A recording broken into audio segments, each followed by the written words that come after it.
Hi, hello, how are you? You're listening to I've Always Said That with your host Brad, and I'm feeling musical for some reason. Today we are recapping, reanalyzing, rehashing RuPaul's Drag Race UK Series 7 Episode 2. And look, after the, what I want to say, letdown or disappointment that Episode 1 was, I am happy that we're back on track in the UK. This episode was much more up to par to what I expect. Once again, I would blame just that weird Maxi Challenge, the Brit Gala. I just don't think it was quite right honestly, then none of them either performed very well. So this was a return to form for the UK Queens. So let's get into the episode, shall we? Into the workroom after the non-elimination lucky cow, Pasty was saved from elimination. Viola gets a confessional about her wanting Pasty to go. And I can't really blame her. Like, you're in the competition, and it's a double save or whatever the circumstance is, and you're not moving forward. You put all that effort into an episode, and no one goes home. So, I get that. They ask about if they want to reveal who voted for who in the Lucky Cow. And Viola kind of gets a bit annoyed for some reason. And I'm like, why are we getting annoyed? I don't understand. So the people that voted for Pasty were Katrin, Bonnie, Bones, and Chai. Those voted for Taurus was Sally, Elle, and Viola. And then Young Bella was Celexa and Paige. So 4-3-2 split. So Pasty won that one. We'll see if she keeps going in the competition, shall we?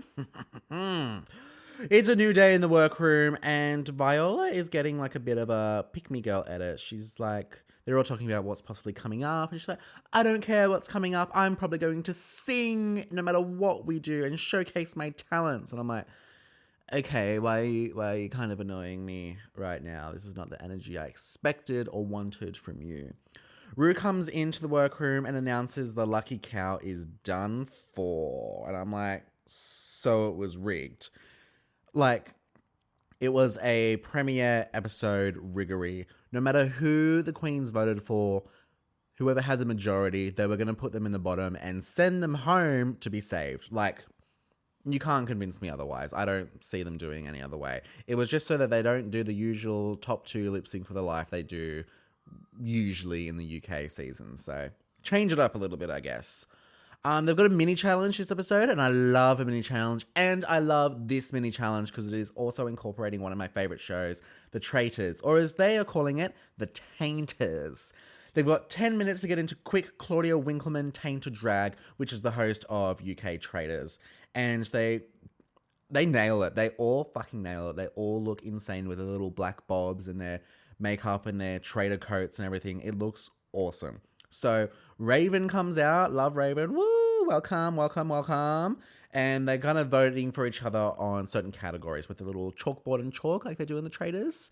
So first category is most distasteful. The queen who is the most hot mess.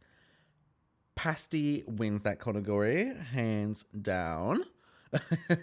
However, Katrin votes for Viola, and Viola immediately is like, has feelings about it. So remember that part. Next category is most beautiful, the most stunning queen. There's a bit more of a spread, but Bones ultimately ends up winning, and I kind of agree with that. The most painful, pain in the arse. Viola wins by a bit of a landslide. I'm like, okay. So we're getting a lot of Viola this episode. Interesting. Noted. Most delightful, which queen has the best vibe? Rue's going through all the answers, and Young Bella votes for Sam. And Rue's like, who's Sam? She meant Sally, but, close enough. Elle wins that one. And then the last category is most fateful. Going home next. Pasty. I mean, I get it. She was technically eliminated last episode, so... And from what I've seen, I haven't been totally impressed, so I probably would have voted for Pasty as well. Anyway, getting into the main challenge, it is a sewing challenge, and it's going to be based on leftovers from previous seasons, challenges, design challenges, and everything like that. So, as the winner of the most fateful category, Pasty gets to choose the materials for herself and everyone else. So, season 1 leftovers goes to Nyong Bella and Tayrus. Season 2, Bonnie and Elle. 3, Celexa and Bones. 4, Pasty chooses for herself and for Katrin. 5, Chai and Sally. And then 6, Viola and Paige. Now, Rue specifically says this is not a team's challenge. I'm like, okay. I kind of like the team sewing challenge they did in what season was it? Season 4, where Baby and Dakota Schiffer won. I thought that was really fun. So if they went in that route, I wouldn't have been mad, but I'm also not mad at like a individual sewing challenge. Viola says the voting game isn't gonna phase her, but it so clearly has. Like you can tell she's spiraling in her confessional. She's just going back and forth, like with Katrin, and she has some words with Katrin. And I'm like, oh, it gets a bit heated. Katrin's like, that's just how I'm feeling. I can't do a Welsh accent, clearly. She's like, that's just how I felt. And Viola just stares at her blankly. And I'm like, ooh, I love it. I kind of love it. What can I say? Viola has a degree in fashion, allegedly. Oh, who said allegedly? So she gives Paige a bit of advice about like the sequin fabric and such, but doesn't want to give advice to anyone that voted for her, basically. And I'm like, you know what? Fair. Like, your skills, you choose who you want to help and who you don't want to help, but don't be a bitch about it. Like, oh, actually, you know what? Be a bitch about it. I support it. Pasty doesn't sew, but she comes prepared with a pattern for a cat suit with some like flares and everything. And I'm like, see, I don't understand why you've come to Drag Race and not knowing to sew, but I do respect the game of bringing a pattern and being prepared for the sewing challenge in some sense, whereas some people just kind of show up and hope for the best. So I gotta give her some points for that. Sally's personality is really coming out during the walkthrough with Rue. I think she's kind of funny. Like, she's pretty funny. I'm really enjoying Sally. She's kind of rising up as one of my favorites. Elle can sew, but she's ditching fashion school for a Drag Race. And you know what? Probably a great career move to be on Drag Race over that. So who can blame her? Rue mentions to Bones that she's wanting to see more of her personality, which I totally agree with. I think especially on the Brit Gala, she wasn't giving much personality. I didn't see a lot from her. We saw the looks. The looks are fierce. The looks are great. But I want to get to know her more. And I think this episode, so far from what we've seen, including in the walkthrough, we are seeing more of her. So I'm like, okay, this is good. Viola tells Rue that she's going to be a spider. I'd pause for dramatic effect, but there's no dramatic effect. Why are we getting in a costume? This is supposed to be like Eleganza Rumble in the Jungle, I think the category is. So why the fuck are you a spider? She's got a fashion degree, as she said, so she thinks she can pull it off. But I don't understand why you're going to be a spider. I don't get it. So Viola is just spiraling, and it's doing her over. And you just got to take the voting in stride. Like, who gives a fuck if people voted for you? If someone voted for me for being a pain in the ass, I'd be like, you know what? So right, fam. Like, what are you going to do? You're in a competition. Obviously, the producers want to stir up drama, and you're just feeding into it. You're not comfortable enough in yourself to just kind of roll with the strides. And I get that. She's 22, so nobody's perfect, you know? She ends up crying, and I'm just like, it's too much. Like, it's too much drama over next to nothing. And like all the queens go in and comfort her, and like Nyong Bella's like, I don't know what's going on, but I'm just like working on my outfit. Like, she's like furiously sewing, just like looking around going like, what the fuck's going on? And everyone's like trying to comfort her, and she's like, girl, I don't care. I'm focusing on myself. And nothing but respect and love for my queen, Nyong Bella. Okay.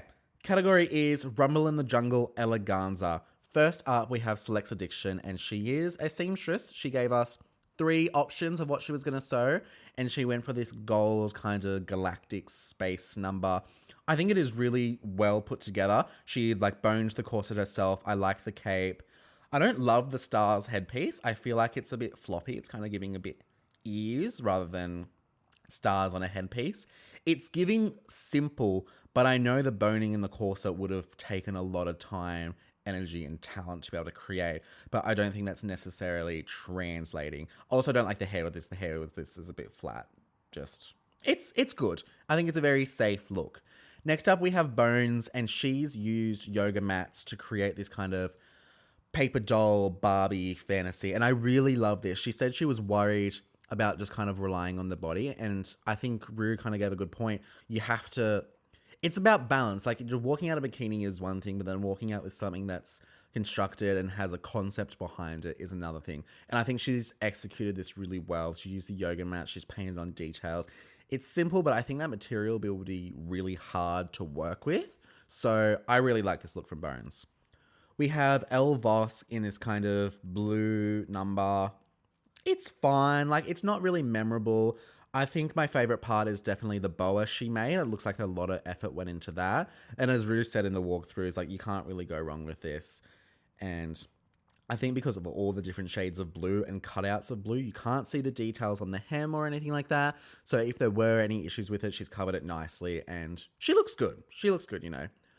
Bonnie and Clyde comes out and oh my god, her mug is so stamped every time. I love this look. I was a bit unsure of Bonnie's looks last episode, but I really am enjoying her face in this.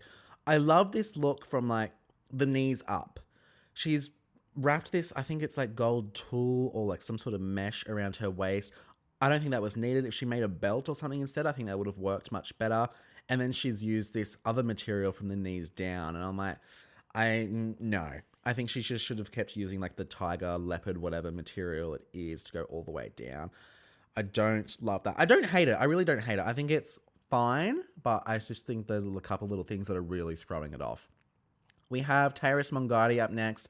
She's giving us a very simple like cat's bodysuit, but it is done well. Like asymmetrical with one sleeve, and then she's got two little pieces of fabric hanging off below her hips. She looks beautiful. I love the hair with it. Very simple, done well. So if you're going to do simple, do it well, and she has. Not much else to say on it, really. Then we have Nyong Bella, and she looks absolutely fabulous. Once again, simple in blue, kind of like ocean goddess. Like, she's created this beautiful headpiece. There's lots of details on it, which again, I think save it from being too simple and get her across the line into being safe. I like it, but it's definitely not the biggest standout of the night. We have Katrin Feelings, and personally, I don't like this look. It's like punk rock, purples, blacks, bandanas, kind of punky sort of aesthetic. I'm just not about that aesthetic personally, but looking at it, it does look very put together well, like sewn, constructed well. I can't really say much about that. Like, it's fine. Like, I think I would put this look as safe. I just don't overwhelmingly love it. I don't have much feeling towards it. I want to feel something, Katrin. We have Pasty coming up next, and the first thing I noticed is her makeup. She's so white. And she is white. But, like, the makeup on her face is just so white. She looks windblown with this hair as well. The catsuit, pantsuit, whatever you want to call it. It's fine. Like, there's obviously some fit issues. The judges point out like that her knees are at different heights, so that's kind of a major fit issue. But what's really throwing me off is because of the material. It's suede, or like the suede is like facing different ways when she's sewn it, so it's kind of giving like a playing card almost. That's what it's reminded me of, and I don't know. It's not my favorite. It's all just kind of one color. She's put some chains around her waist and stuff, but I don't think it saves it from the lack of imagination and execution, I want to say. We have page 3 next, and she's kind of gone this alien route, and she's got kind of like two looks in one. She reveals the bikini look after, but first she's got this kind of this like dress on. She's kind of like wobbling her way down the stage, and then she pulls it off to the bikini underneath. If it was just the bikini, I think she would have been put in the bottom, but because she had the reveal on top of it, I think it saved her. I think it's done well. It's very simple, but I like the color palette. I like the aesthetic of it, so I'm happy with that. Then we have Viola. Dear sweet Viola as a spider. I hate this. This is terrible. Like, it looks like she's got pool noodles as her spider arms. Her makeup's not great. The hair's not great. The dress that she's got on is not great. There's no redeeming qualities. There's no redeeming quality. Not to be harsh, but I fucking hate this look. Like, I feel bad for her. She shot big, and I gotta admire her for that, but it just did not pay off in the slightest. So, Viola, you're in danger, girl. We have Chai Tea Grande, and I think this is a really beautiful look. It's simple, red, elegance. Like, she got the hoop skirt at the bottom, like the mermaid cut, but I don't love how you can kind of see the hoop underneath, nitpicking. And I thought at first, like, she made these pillow details to go on a hip and a shoulder. Come to find out, they're literally just pillows she stuck on. So, take a few marks off for that, but I think it is a well put together look, and it's really beautiful. I love this color on her as well. Then we have my queen, Sally TM, and she is this like pastel French cartoon character-esque. She's got a complete storyline. She's got this beautiful butter yellow dress that she's made with all this like ruching down like the split and along the hemline. She's got these like polka dot bodysuit underneath that kind of wraps up over her head as well. She's carrying a baguette. I fucking love it. I think she's like above and beyond everyone else in this sewing challenge. Favorite look would definitely have to be Sally, and least favorite I think is pretty obvious, being Viola. The tops of the week, according to the judges, are Bones, Katrin, and Sally, and the bottoms being Bonnie, Pasty, and Viola. I don't necessarily agree with this. I think Chai or Selexa should have been in the top over Katrin, but I don't think any of those three were going to win anyway, so like, whatever. Also, the guest judge was hilarious. Her name was Michelle as well. She was saying to their face, like, oh my God, I love it. Like, it's amazing. And then when they went off stage and do critiques, she's like, I'm a two-faced bitch. I absolutely hated it. I love her. Like, get her back as a regular judge. She was fantastic. On the stage, also, Sally has a really funny moment with Rue. Rue was like, oh, because her grandma taught Sally how to sew. And Rue was like, oh, she's still with us? And Sally was like, no. And then Sally was like, oh, I kind of said that like, no, she's dead. And I'm like, oh. Okay. Like, that was random, but I love you, Sally. I love you for it. I was just seeing a lot more of her personality. It's really enjoyable. Back on the main stage, the winner is Sally, and I think rightfully so. 100% agree. The bottom two is Viola and Pasty, which I also agree on. Bonnie, safe, I think, as she should be. Lip sync song is Heartbreak, Make Me a Dancer by Freemasons, featuring the Queen, Sophie Ellis Bextor. Such a fun song. I really enjoyed this lip sync. I think they both did a fucking phenomenal job. They were both absolutely killing it. Viola bringing the emotion in the song. Pasty looks like she's got a fan on her because of her wig. They're both dueling air violin, so I'm like, they've obviously put Viola in this position because she's violinist, air violin. Of course, she's going to want to lip sync this song. Pasty loses a shoe at one point, which I only realized on my second viewing, and I was like, oh, okay. But overall, such a fun lip sync. I thought this was really fun. Really, really, really fun. How many times can I say fun? Really great. In the end, Viola, Shantae, you stay, which I absolutely agree. Sad to see Pasty go, but I do think it was her time. I don't think she was up to the standard of the other girls, unfortunately. Her exit line is, I'm off to pack my bags and have a sausage roll. Classic queen. Really fun to meet Pasty. I wish we got to see her in a comedy challenge, but we got to see her a little bit, and that's all that matters. I wish her well in her endeavors as a Rue girl. Much better episode than the first. I really enjoyed this. I'm back on board for this season, and I'm really starting to grow a connection with these queens. So, very excited to see how it goes. Let us know in the comments if you agree with the winner, your overall thoughts, and if you think Pasty should have gone home or not. Remember to follow us on Instagram and TikTok at I've Always Said That pod. Leave a like, comment, subscribe. Really helps us here at the podcast. This has been Brad for I've Always Said That for RuPaul's Drag Race UK Series 7. Thank you. You're welcome. Love you. Bye.